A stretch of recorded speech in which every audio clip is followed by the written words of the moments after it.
I'm Kristen Siglin of the National Community Stabilization Trust and the Homeownership Alliance, which along with the National Housing Conference and the Habitat for Humanity International welcomes you to our briefing on affordable homeownership. The Homeownership Alliance is a group of nonprofit housing developers and lenders who work together on a policy agenda to promote affordable homeownership. First, I'd like to start with a housekeeping matter that we're really tight for time with this briefing, so we won't be able to do Q&A, but if you have questions or comments, please put them in the Q&A box and we will try to follow up with you and answer your question. And we will post our email addresses in the Q&A so that you can follow up with any questions that arise from this in the Q&A. So today we're going to hear from nonprofits, state officials, and members of Congress who have introduced legislation to expand affordable homeownership. Our purpose today is to emphasize that in much of the US, outside of expensive cities like Washington, DC, homeownership is a sustainable and feasible way to meet families' housing needs and help them build assets. As Congress works on legislation this year to address the US's need for stable, affordable housing, homeownership needs to be part of the discussion. Now I'm going to turn this over to one of my collaborators on this project, David Dworkin, the CEO of the National Housing Conference, who's going to introduce our first speaker. David, over to you. Thank you, Chris. And thanks to the Homeownership Alliance and Habitat for Humanity for bringing this convening together. This afternoon, we are joined by experts from across the country to talk about the importance of homeownership, especially homeownership for communities of color. Couple of brief points. First, it's my view that housing is infrastructure, regardless of whether or not housing construction and preservation is part of a negotiated infrastructure bill. We need everything that is in the compromise bill as a country, and if it doesn't include housing, we're going to continue to make the case for additional funding through the appropriations process. I do want to be clear, this does not mean that all housing policy or all housing production spending is infrastructure. Much of that should be addressed through the regular order. But when we look at the preservation of affordable housing units that the federal government helped build, and the financing and equity for additional units that are badly needed by almost any measurement, I hope that we all seriously consider these needs. To those who approach these issues from a conservative perspective, I would simply ask you keep an open mind and continue to engage with us on reasonable approaches to address this problem in a bipartisan way. I also want to take particular note of the importance of homeownership in this equation. Housing is not a zero-sum game.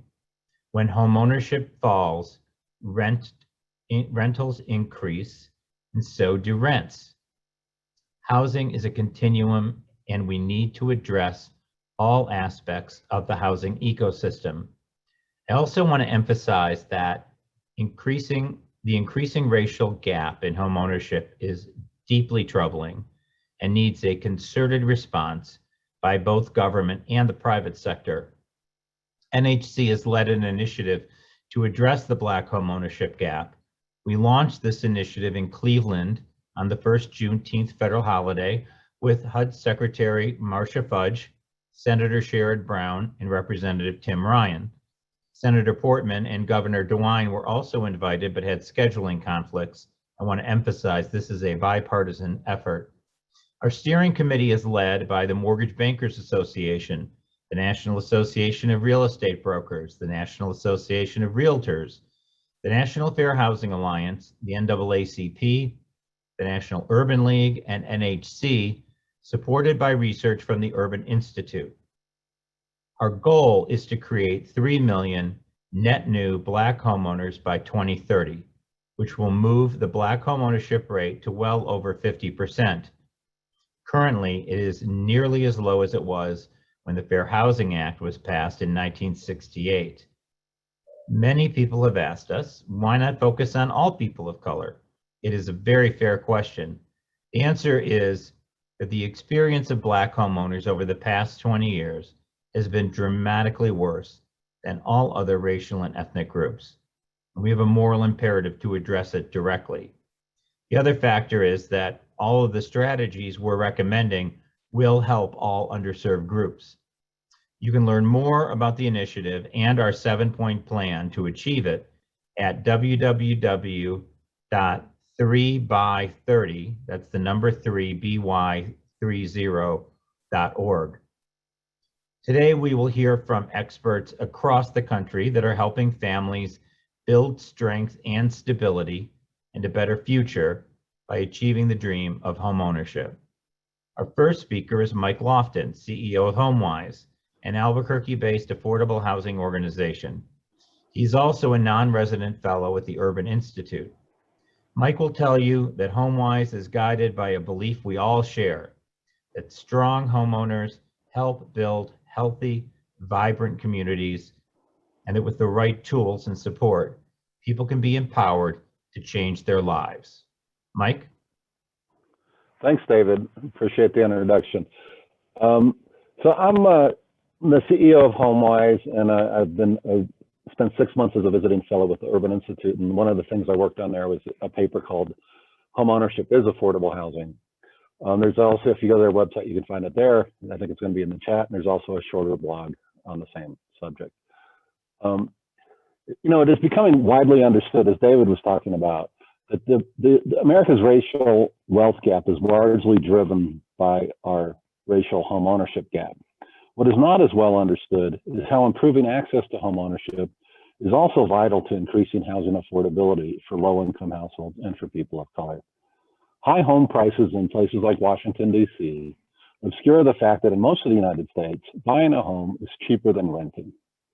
According to data from Adam Data Analytics, buying a home is cheaper than renting a comparable home in 2/3 of American counties.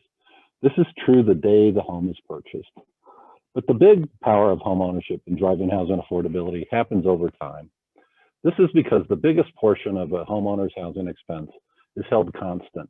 Assuming the homeowner has a 30-year fixed rate mortgage, the principal and interest portion of the house payment stays the same for 30 years.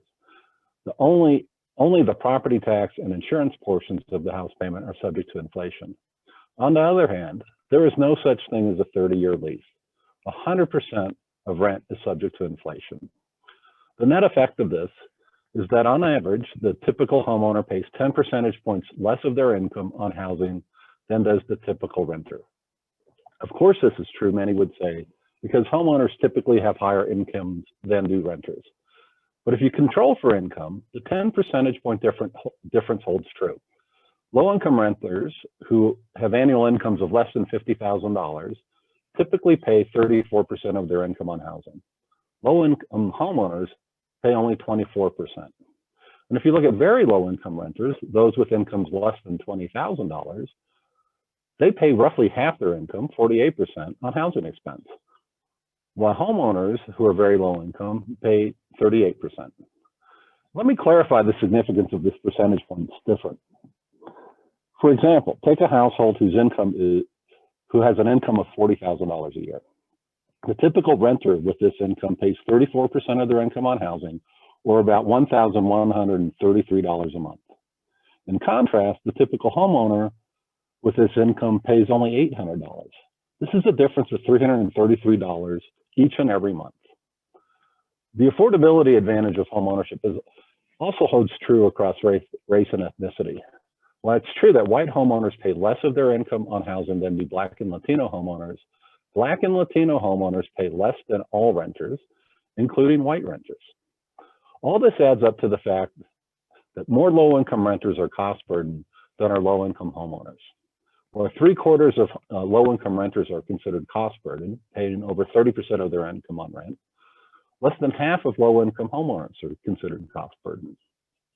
And while 42% of low-income renters are considered severely cost burden, paying over 50% of their income on rent, that's only true for 26% of low-income homeowners.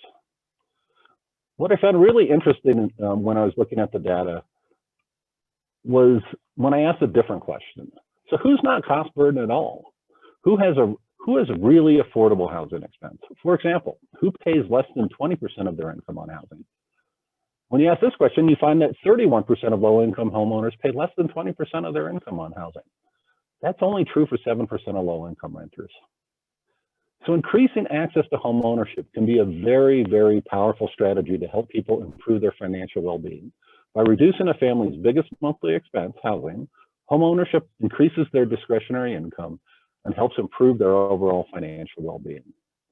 And because home ownership is also a powerful way to build wealth, increasing access to home ownership should be a central strategy in our efforts to help people get ahead, to help people improve their upward economic mobility and expand America's middle class.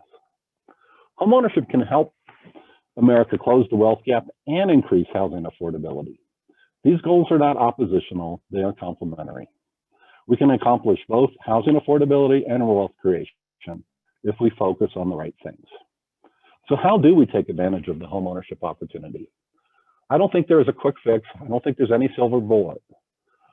In order to increase home ownership, especially for those who have been historically left behind, we need to do a lot of things.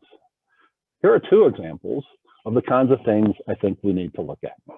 First, I think we should consider creating a national home ownership voucher. We spend about $39 billion each year on rent vouchers. Why not also create a simple one-payment home ownership voucher that would help people purchase their own housing? Second, I think we need to invest in building an alternative home ownership delivery system that is adept at helping those who have been underserved by the current system.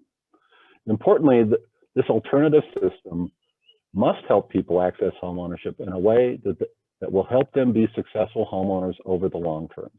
Getting people into a home of their own is of no help at all if they are not set up for long-term success. Fortunately, I think we have some of the core components of this delivery system. I think this delivery already you have people working in community development financial institutions and state housing finance agencies and other organizations like HomeWise, who are already doing a really good job in serving underserved populations in a responsible way. But we need to expand and build the capacity of this fledgling network. So now we're going to hear from a panel of nonprofits that are working to expand home ownership, moderated by Chris Siglin of the Homeownership Alliance. Chris? Thank you, Mike. That was a great overview of how homeownership is affordable housing, and that was very helpful. And now we're going to hear from other organizations that in many ways are similar to HomeWise in promoting affordable homeownership. And I thought to begin the panel, I thought it might be helpful if I just gave an overview about some of the different activities that are needed to create affordable homeownership, because it's a continuum of activities. And as Mike said, there isn't one silver bullet. We need to look at the whole system and make it all more effective. So the road to homeownership often begins with financial education, as nonprofits work with families to assess their readiness for homeownership and to improve their credit. A crucial ingredient for affordable homeownership is, of course, a supply of move-in ready homes, either new construction or renovation of older homes that need work. There are currently challenges in many markets across the country with the supply of affordable housing, and I think we're going to hear more about that from the panel. Sometimes nonprofits help buyers access down payment assistance programs through state and local programs. The next step in the process is mortgage lending to finance the home through a bank loan or a community development financial institution. Sometimes homeowners continue to rely on nonprofits for advice on home repairs and other financial challenges as they live in their new home. The nonprofits work on this whole spectrum of activities, and we need to look at how to make this system more impactful. So I'd like to start out, I'm going to start with Ed Lee, the president and CEO of Habitat for Humanity of Greater Cincinnati. What housing challenges are you seeing in the Cincinnati market, and how do you work with families to overcome them? Thanks, Chris. Can you describe the problems very well of home ownership? The needs here in Greater Cincinnati are at all-time high for affordable home ownership. It has been estimated by some studies that 40,000 housing units are needed for affordable housing in Hamilton County, which is just one of the counties in the metro area of Greater Cincinnati. Granted, a lot of those 40,000 units are rental, but there's still a huge need for home ownership units. Homes on the market are at a record low, driving pricing up like crazy. The net result is that low-income families have very limited opportunities for home ownership. They simply can't compete. Essential workers are largely priced out of the market today for home ownership, forcing them back into or staying in rental.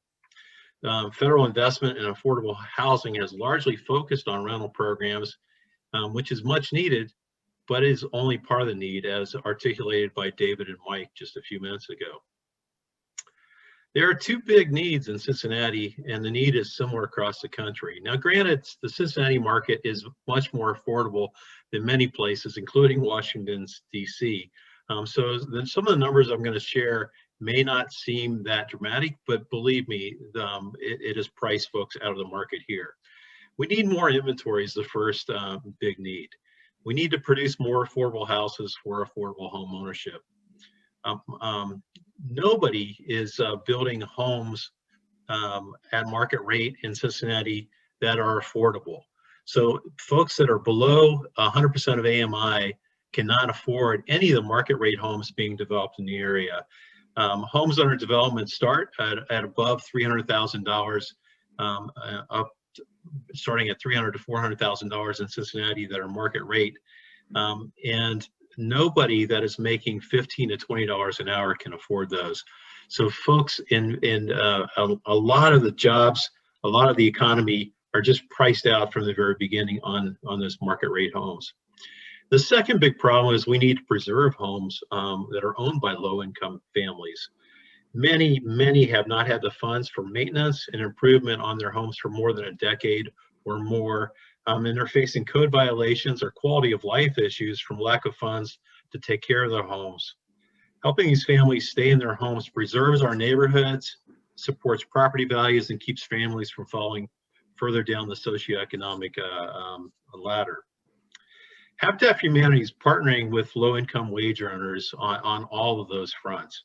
So we work with families that are earning 30 to 80% of area median income in Greater Cincinnati, and invite them to apply to be part of our housing program, to partner with us to build their house, to put in sweat equity in working side by side with volunteers to build their house or rehab a house, and then purchase the house largely at cost from us at a very affordable mortgage. And we're able to do that with many families. We're also investing in neighborhoods. We're building and rehabbing in distressed neighborhoods, and we're doing that to be a catalyst for change and to create affordable home ownership opportunities in those neighborhoods. Every house requires about $130,000 from us. We need to fundraise to cover the costs for materials and subcontractors. We're also doing facade repairs to help families overcome code violations and years of maintenance neglect. And we're also doing critical home repairs for low-income homeowners that are facing a repair like a roof replacement or a furnace replacement. And we're working to keep these low-income homeowners.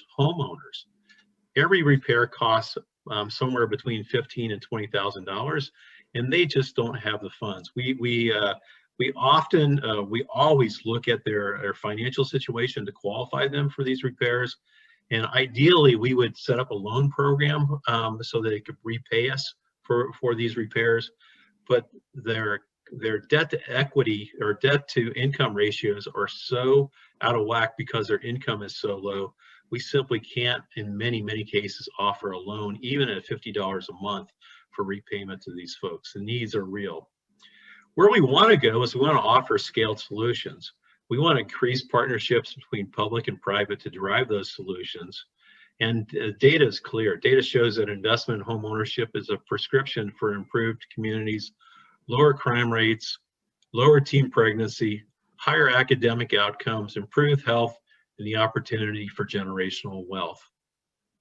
Thanks, Chris.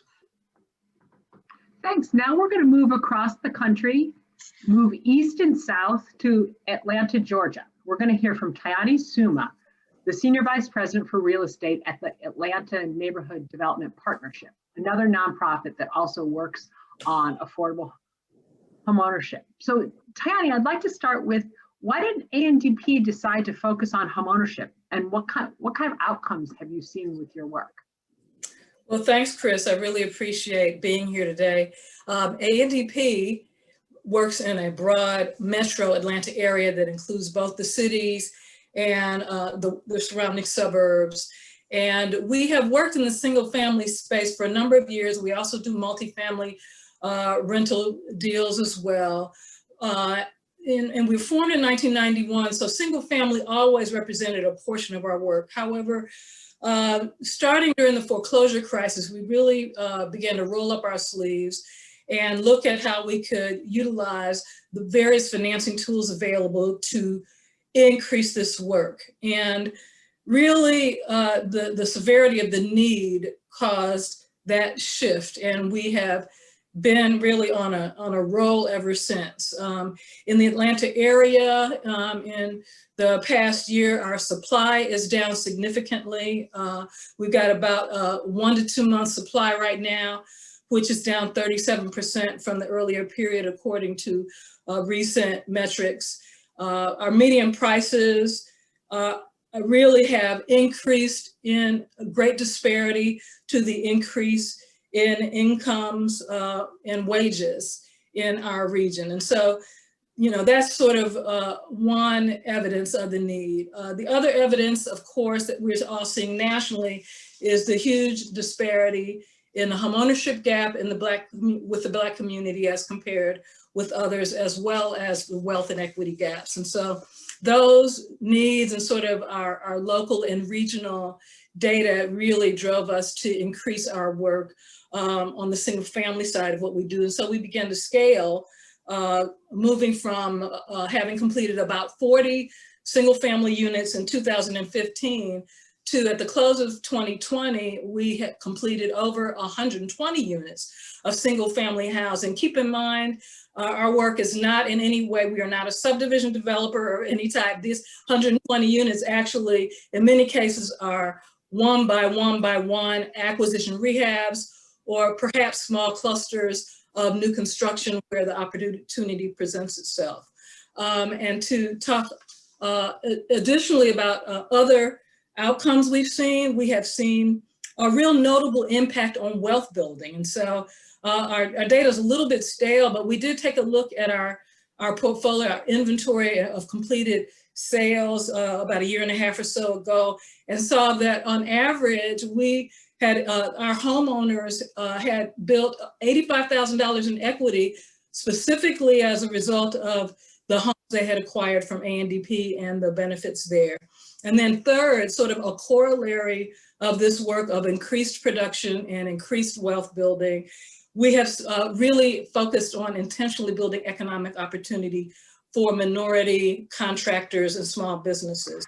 So doing that and building their capacity for our locally based minority contractors has been a great byproduct as well. Thanks so much for the question. Thank you, Tayani. I think that's a great overview of the way homeownership builds wealth at both the individual family level and the community level. Now I'd like to kick it over to an exploration of those themes with Noerina Limon, who is the Senior Vice President for Public Policy and Industry Relations at the National Association of Hispanic Real Estate Professionals. So Noerina, what barriers do you see for Latino families becoming homeowners, and what would you like to see Congress do to address these barriers? Chris, thank you so much.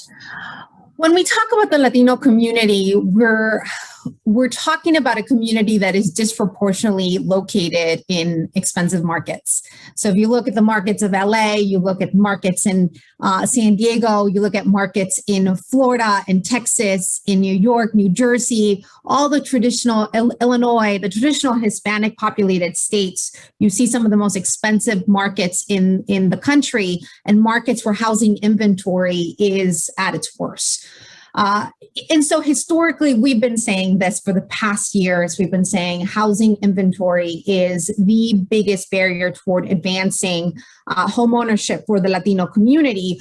But in the past few years, we've seen that this problem has actually spanned the entire country. We are seeing markets where the Latino population is actually growing the fastest, markets like North Carolina, markets like Georgia, non-traditional markets, South Carolina. We're seeing cases where individuals are going to an open house, and in the same day that affordable house is put on the market, they receive 80 offers in one day. We're seeing circumstances where the very programs that are designed in order to help first-time home buyers, such as FHA programs, VA programs, down payment assistance programs, are putting individuals at a disadvantage when they're trying to compete for a home. Whenever they just catch whiff of any of this, all automatically that individual does not have a chance at gaining access to this home. So right now we are seeing a drastic housing inventory shortage around the country. I want to reiterate some of the things that we've talked about and some of the things that I've heard said today. Home ownership is the number one way that individuals build wealth. And what we see in the Latino community, a Latino homeowner has 40 times the wealth as a Latino renter. So this is absolutely something that is probably the best strategy that we can engage in order to bridge the wealth gap.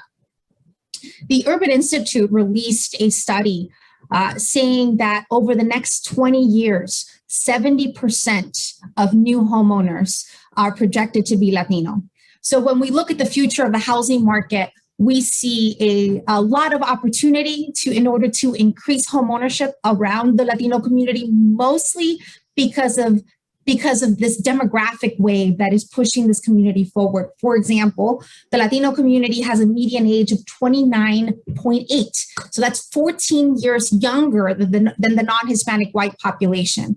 So if you look at the Latino community, 1 in 3 Latinos are within that age of 25 and 44, which are considered prime home buying years.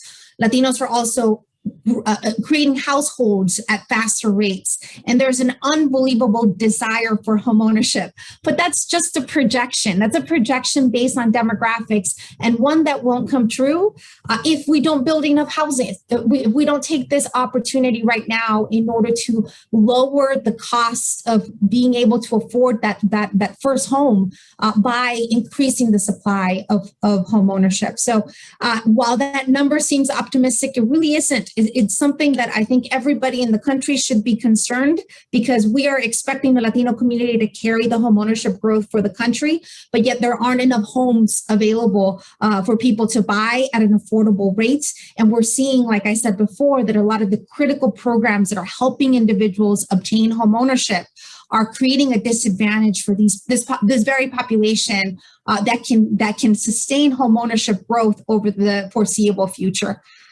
So I say that we have an incredible opportunity to do something about the housing crisis that we're seeing in the country right now. In 2020, we saw the homeowner vacancy rate actually be lower than the rental vacancy rate. So taking over this or taking advantage of this conversations that we're having right now around infrastructure to address zoning restrictions, to address the fact that there is a labor shortage associated with the construction of new homes, the fact that the materials to build homes, such as lumber, is at an all-time high.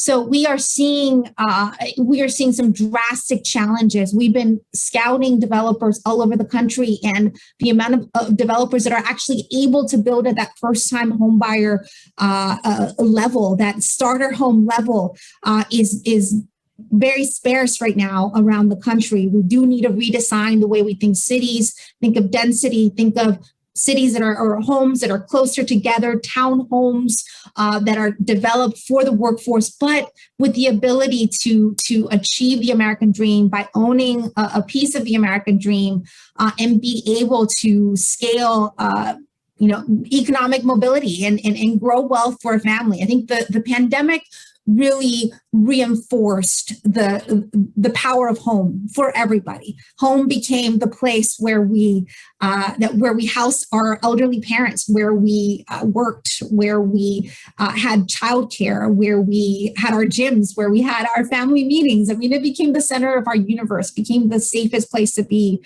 And I think there was an increased desire for home ownership in 2020. Than ever before, but at the same time, the barriers were probably the most insurmountable for many families.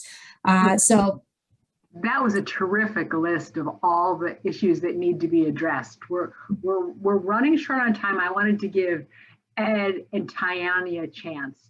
Ed, if there's something you'd like Congress to do that to help you with the challenges in your Cincinnati market, what would you ask them to do? Yeah, so we know that 1 in 6 American families are cost burdened on housing. They're spending more than 50% of their income on housing, which is just screams for help. So we actually have 3 requests for Congress. The first is to continue to fund and grow programs that work, programs that do create affordable home ownership, like home funds, CDBG, USDA 502 home loans, and SHOP. Second request is pass the Restoring Communities Left Behind Act. We need your help to reinvest in distressed neighborhoods and to be a catalyst for redevelopment. This bill, as proposed, would provide much needed funding for property acquisition and development activities, demolition, repairs, neighborhood infrastructure, and training for potential homeowners so they're prepared for mortgage and home ownership. And third, pass the Neighborhood Home Investment Act. This is a bipartisan legislation that would basically extend the ability to use tax credits for gap funding in distressed neighborhoods for single-family home development. Today, here in Cincinnati, we lose about $150,000 on each house that we rehab in a couple distressed neighborhoods that we work in. We can't sustain those losses of that magnitude, and NHIA would provide us and other organizations the gap funding and create the possibility to double or triple the activity in these underinvested neighborhoods. That is a terrific list. Ed, Tayani, what would you like to add to it? I just second everything that Ed said. The passage of these 2 proposed acts would significantly build the capacity of ANDP in the Metro Atlanta region and in our peers across the nation to increase the supply of home ownership. So thank you so much for giving me the opportunity to participate today. Thanks. Well, and thank you for all that you all do to boost home ownership in your markets. So now we're going to move from particular nonprofits that work in different cities to another part of the housing delivery system.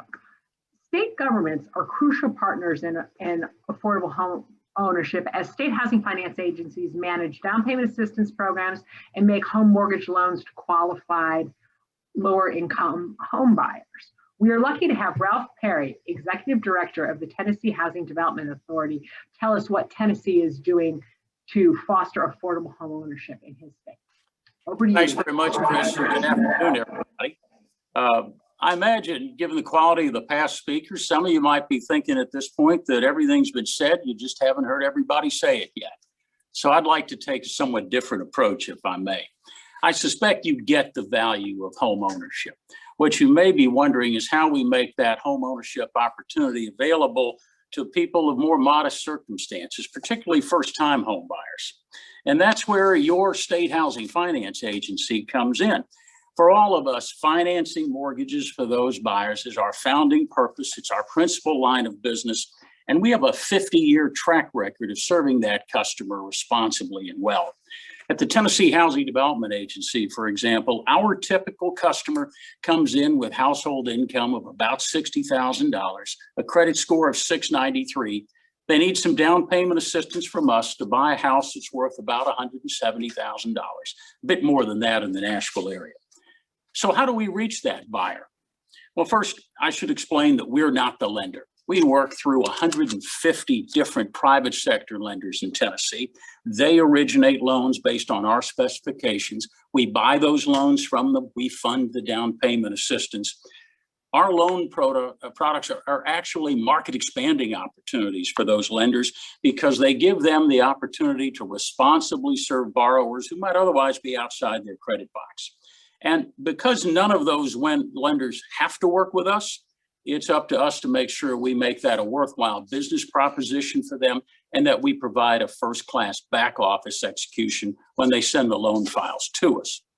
Now, secondly, we make sure that the mortgage products we finance offer an honest value to the home buyer. By that, I mean a competitive rate and credit flexibility on a 30-year fixed rate, no gimmick mortgage. We will help with the down payment and closing costs. We do require real home buyer education from someone we've certified to provide it. And we do that because a better informed buyer is all the more likely to succeed in home ownership. And that, after all, is what we're after. And we service those loans ourselves. So we have first touch on the buyer, if you will, the ability to offer post-purchase counseling, but also to intervene early if someone is falling behind or to keep them on track so that, you know, for us, it's not just a matter of booking the loan. It's being in a position to help our borrowers succeed in home ownership. The third point is that we never assume everybody knows what we do or who we are. We do some aggressive, targeted direct marketing to folks whose rent payments are likely more than they'd have in a mortgage. We have customer account teams that work with all of our lender partners to make sure they understand the product, the process, and what a THDA borrower looks like. And we engage with community and business partners like realtors who are often the trusted advisors that first-time homebuyers especially rely on for help. So how's that working, you wonder? Well, until we hit that brick wall named COVID, we were doing pretty good. We had tripled our loan production over a 5-year period, and not just in the hot markets like Nashville, but also in our Appalachian East Tennessee counties and among our minority communities.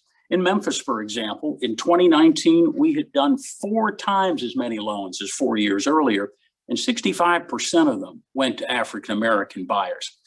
I like to think that that's one reason the Mortgage Bankers Association chose Memphis when they were looking for a place to pilot their convergence program, which aims specifically to boost the homeownership rate among African Americans. So I say all that to leave 3 points with you this afternoon. The first is, as Congress considers ways to expand homeownership opportunity, especially for households of modest means, for first-time buyers, for first-generation buyers, for communities of color, you have ready and experienced partners in your state housing finance agency. So talk to them if you haven't already, or draw on the expertise of our partners at the National Council of State Housing Agencies, the NCSHA. Secondly, lack of a down payment is a big barrier still for first-time homebuyers of modest means. If you are looking for an effective delivery model for additional down payment resources, again, that's what state HFAs are set up to do. Any reputable lender can originate our products and take advantage of the down payment resources we offer at THDA. But right now, we finance those down payments ourselves. At Tennessee Housing, that is a $24 million expense in a good year. Now, I know that's not even a rounding error in Washington, but it's real money to us at the state level.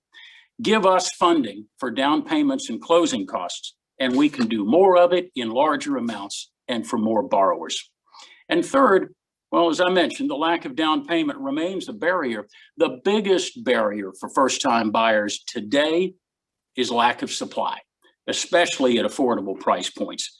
And this is not a problem unique to Tennessee. Nationwide, we need to build more homes, especially affordable homes. So I would encourage you and your members to take a look at Senator Portman's Neighborhood Homes Investment Act, which can help address that. It provides a private sector incentive to build those starter homes, even in places, urban and rural, where what it costs to build is more than you can likely sell it for. We have to build more housing, because if all we do is provide easier financing and more down payment assistance without also increasing supply, all we will do is further drive up housing prices. You know, despite hardships and challenges, millions of Americans still aspire to buy a home of their own. For most, it will be their most significant asset, a source of intergenerational wealth, and very often the foundation of the hopeful future they hope to build for themselves and their families. And providing that foundation is the work of your state housing finance agencies. And with the continued help and support of our federal partners, we're poised to do a lot more. I thank you for your time this afternoon and for your interest in our work. And Kristen, I'm up on 7 minutes, so I will yield back the balance of my time. That was great, Ralph. That was a really helpful overview of how states are working on affordable home ownership. And now we're going to switch from the state level government to the federal government. We've been fortunate enough to have two respected members of Congress share videos with us about what they're working on with affordable home ownership. And we're going to start with Representative Marcy Kaptur, whose district is in Northern Ohio, who serves on the Appropriations Committee and has made a video telling us about a bill she has introduced that helps with affordable home ownership in distressed neighborhoods by funding local partnerships that rehabilitate homes. So, Andrea, could you cue the Representative Kaptur's video?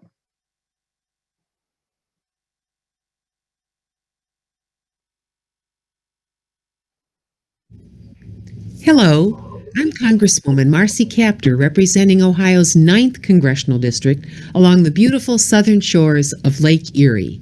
I'm thrilled to join this congressional roundtable entitled Affordable Home Ownership and Infrastructure.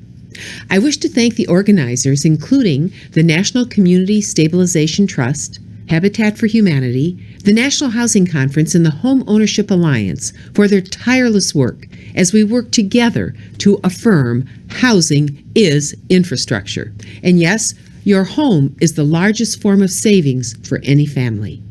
Earlier this year, Congresswoman Tlaib and I were elated to introduce H.R. 816, the bipartisan Restoring Communities Left Behind Act. In the last several decades, many communities, from the smallest towns to the largest cities, have struggled with disinvestment as jobs have moved overseas. Economic well-being has collapsed for thousands of people who have hopes of climbing the path to the middle class. Wall Street's malfeasance led to the Great Recession of 2008. African Americans lost close to 50% of their accumulated wealth since the founding of our republic.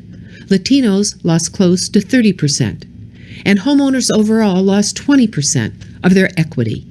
Through it all, communities across Northern Ohio and nationally have worked tirelessly together to rebuild and breathe new life into our cities. Toledo, Sandusky, Lorain, Cleveland, and surely Detroit are perfect examples. Unfortunately, COVID-19 and the resulting economic fallout have made their work more difficult, yet more important than ever before. These challenges include underwater mortgages, vacancy, abandoned properties, blight, aging housing stock, and properties with deferred maintenance and harmful materials like lead and asbestos. While some cities and counties struggle with disinvestment and population loss, like those in my communities, there are also pockets of economic distress in otherwise prosperous, growing areas. Investments are needed to close the racial wealth gap and help aspiring communities gain access to the ladder of wealth accumulation through homeownership. For these reasons, I was so pleased to introduce, along with my colleague and sister in the fight for economic justice, Congresswoman Tlaib, the bipartisan Restoring Communities Left Behind Act. When enacted, this legislation would authorize the Secretary of Housing and Urban Development to establish a $5 billion program to fund flexible, locally led neighborhood revitalization strategies. As a sage once reminded me, people don't live in cities, they live in neighborhoods. Eligible activities include homeowner rehabilitation assistance, weatherization, improved housing accessibility for seniors and people with cognitive and physical challenges, mortgage refinancing, housing counseling, and so much more. The bill also calls for surged funding for self-help housing opportunities and capacity building to provide community development opportunities and skills training in low-income areas. This bill is also a critical jobs creation program. By supporting housing infrastructure, we are investing in people and the skills training they need to rehabilitate and maintain their homes and neighborhoods. Federal investment in housing creates thousands of good-paying jobs for those who need it the most. And a home is a tangible asset that increases in value over time. Currently, this legislation has 46 bipartisan co-sponsors and enjoys robust support from 24 leading housing advocacy organizations. This includes LISC, the National Community Stabilization Trust, the Center for Community Progress, Grounded Solutions Network, Habitat for Humanity, and so many more. I am so thankful to them and President Biden and his cabinet secretaries, like my dear friend and former colleague, HUD Secretary Marcia Fudge, for their continuing leadership. They truly understand bold action is required to restore all communities left behind through robust housing and infrastructure investments.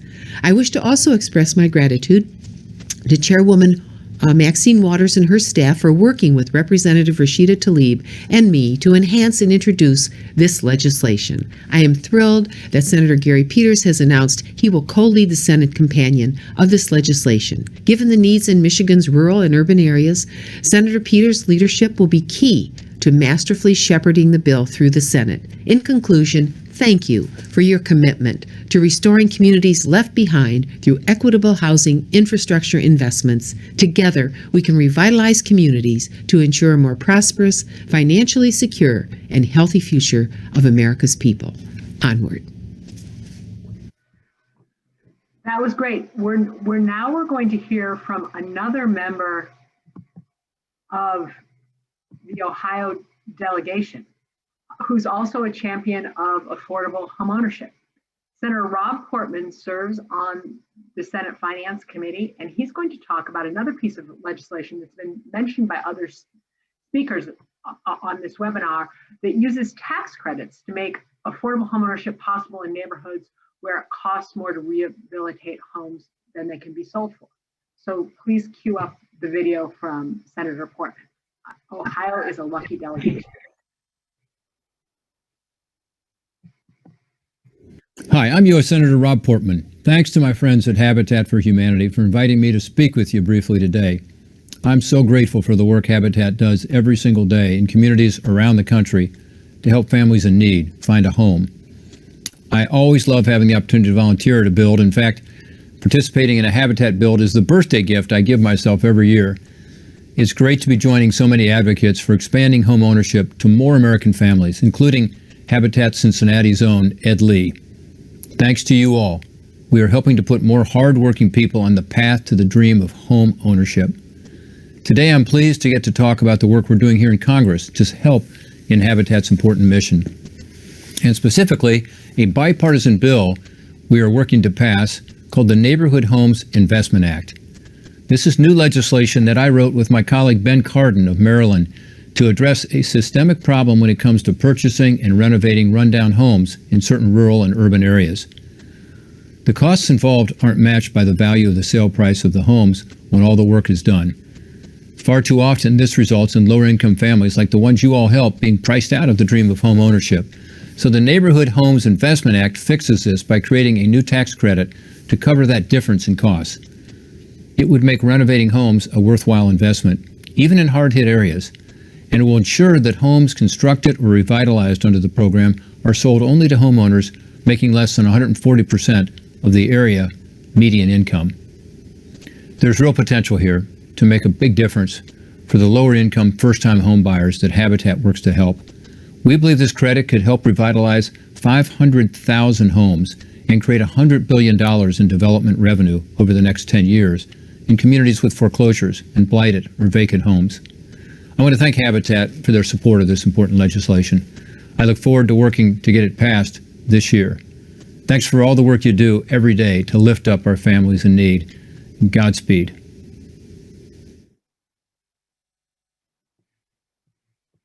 Now we are fortunate to have Natasha Reed-Rice of Habitat for Humanity International conclude our program. Thank you, Kristen. As Kristen has said, my name is Natasha Reed-Rice. and I'm Vice President, Global Diversity, Equity, and Inclusion Officer at Habitat for Humanity International. Thank you to Senator Portman and Representative Capter for championing two very important pieces of legislation that will help families achieve their dream of home ownership by addressing our growing housing supply shortage. And thank you to all of the wonderful speakers that we've heard from today for sharing with all of us why affordable home ownership is so important to communities across the country and to our country as a whole, especially those that have experienced years of disinvestment. And I loved the fact in the statement made that people don't live in cities, people don't live in rural areas, they live in neighborhoods, they live in communities. Habitat works and builds in many of these communities, and we understand the incredible needs and the deficits that many families face, especially African American families.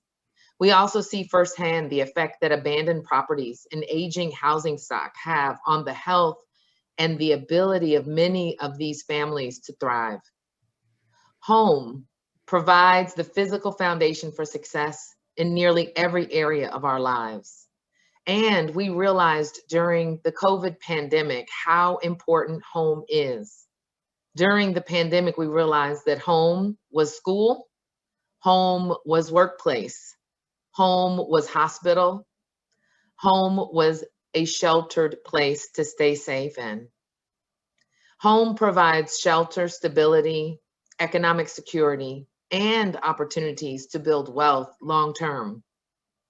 Our housing stock in this country impacts not just families' lives, but also the well-being of our economy, the trajectory of our neighborhoods, and ultimately the resilience of our nation.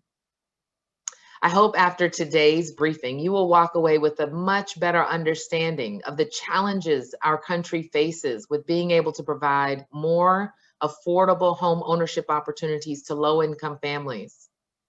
But more importantly, what new and innovative policy solutions exist that can help us build and rehabilitate more affordable homes and buttress the growth in many of the communities around this country.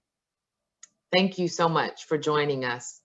We also want to thank the National Housing Conference and the Homeownership Alliance for co-hosting this briefing with Habitat today. Together, we truly believe that we can overcome the affordable home ownership shortage facing this nation. Thank you so much, and thank you again, Kristen.